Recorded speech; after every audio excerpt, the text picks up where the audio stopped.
পরপর দুটি বিশ্ববিদ্যালয়ের ছাত্র সংসদ নির্বাচনে হতাশাজনক ভোট পেয়েছে দেশের বৃহত্তম রাজনৈতিক দল বিএনপির ছাত্র সংগঠন বাংলাদেশ জাতীয়তাবাদী ছাত্রদল। ঢাকা বিশ্ববিদ্যালয়ের পর জাহাঙ্গীরনগর বিশ্ববিদ্যালয়ে বলতে গেলে ভরাডুবি হয়েছে সংগঠনটির। দুটি নির্বাচন নিয়ে নানা প্রশ্ন তুললেও ভোট এবং মাঠ দুক্ষেত্রেই ছাত্রদল তাদের শক্তি সামর্থ্য প্রমাণ করতে পারেনি। পদ্মা সেতু, মেট্রো রেল এবং এলিভেটেড এক্সপ্রেসওয়ে নির্মাণের গর্বিত অংশীদার বসুন্ধরা সিমেন্ট। দেশের প্রধান দুটি বিশ্ববিদ্যালয়ের ছাত্র সংসদ নির্বাচনে ছাত্রদলের এমন পরাজয় নিয়ে রাজনীতি সচেতন মহলে ব্যাপক আলোচনার জন্ম হয়েছে। অনেকেই ছাত্র সংসদ নির্বাচনের এমন পরাজয়কে আগামী নির্বাচনে বিএনপির জন্য হুমকি হিসেবে দেখছেন। অনেকে একে ছাত্রদলের চরম ব্যর্থতা হিসেবে দেখছেন। কেউ কেউ আবার এক ধাপ এগিয়ে ডাকসু চাকসু ভোটের ফলাফলকে বিএনপির জনপ্রিয়তা কমে যাওয়ার প্রমাণ হিসেবে দেখাতে চাচ্ছেন। বাস্তবতা কি আসলেই তেমন? শিক্ষা প্রতিষ্ঠানগুলোতে সবচেয়ে শক্তিশালী ছাত্র সংগঠন ছাত্রদলের অবস্থা কেন এমন হলো? মূলত 1-11 অর্থাৎ 2007 সাল থেকেই দেশের কোনো শিক্ষা প্রতিষ্ঠানে অবাধে কার্যক্রম চালাতে পারেনি ছাত্রদল।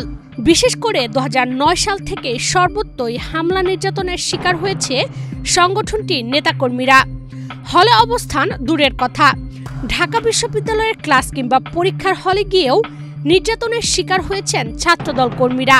বিভিন্ন সময়ে ঢাবিতে কর্মসূচি পালনের চেষ্টা করতে গিয়ে শহীদ মিনার, শাহবাগ কিংবা হাইকোর্ট এলাকায় পুলিশ কিংবা ছাত্রলীগের বর্বরতার শিকার হতে হয়েছে। জাহাঙ্গীরনগর সহ দেশের কোনো শিক্ষা প্রতিষ্ঠানে এর ব্যতিক্রম হয়নি।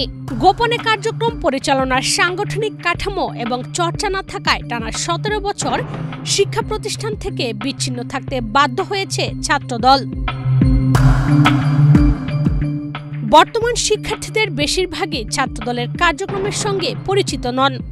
এই সংগঠন সম্পর্কে অনেকের ধারণাও নেই। উল্টো বিগত সরকারের নেতিবাচক প্রচারণার ফলে শিক্ষার্থীদের মধ্যে ছাত্রদল নিয়ে বৈরী মনোভাব তৈরি হয়েছে।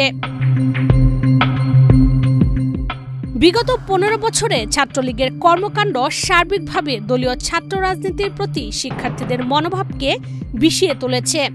সেই ক্ষোভের রেশ ছাত্রদলের উপরও পড়েছে।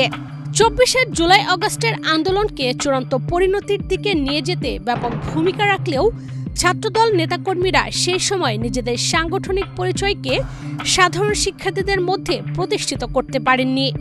মূলত আন্দোলনের স্বার্থেই তারা এমনটা করেছেন। কিন্তু 5 আগস্টের পর অন্যান্যদের ভূমিকা যেভাবে আলোচনায় এসেছে, ছাত্রদলের ক্ষেত্রে তা হয়নি। বরং এই সংগঠনকে সাধারণ শিক্ষার্থীদের কাছে ভবিষ্যৎ ক্ষমতাসীনদের প্রতিনিধি হিসেবে চিহ্নিত করার চেষ্টা করেছে একটি মহল। 24 অভ্যুত্থানের পর ছাত্রদল নানাভাবে ইতিবাচক ইমেজ তৈরির চেষ্টা চালিয়েছে, কিন্তু সেখানে তাদের প্রতিকূলতার মধ্যে পড়তে হয়েছে। বিএনপি ও ছাত্রদলের বিরুদ্ধে নেতিবাচক প্রচারণা প্রবল হয়ে উঠেছে। ঢাকা বিশ্ববিদ্যালয়ের হলগুলোতে কমিটি ঘোষণা করে একরকম প্রতিরোধের মুখে পড়তে হয়েছে ছাত্রদলকে। হল কমিটির বিরুদ্ধে ক্যাম্পাসে প্রবল বিক্ষোভে শিক্ষার্থীদের মনোভাব পরিবর্তনে কার্যকর কিছু করতে পারেনি ছাত্রদল। এর রেশ না কাটতেই অনুষ্ঠিত হয়েছে ডাকসু নির্বাচন। সব মিলিয়ে কাঙ্ক্ষিত ফলাফলের ধারে কাছেও যেতে পারেনি সংগঠনটি। ডাকসুর ক্ষেত্রেও একই ঘটনা ঘটেছে।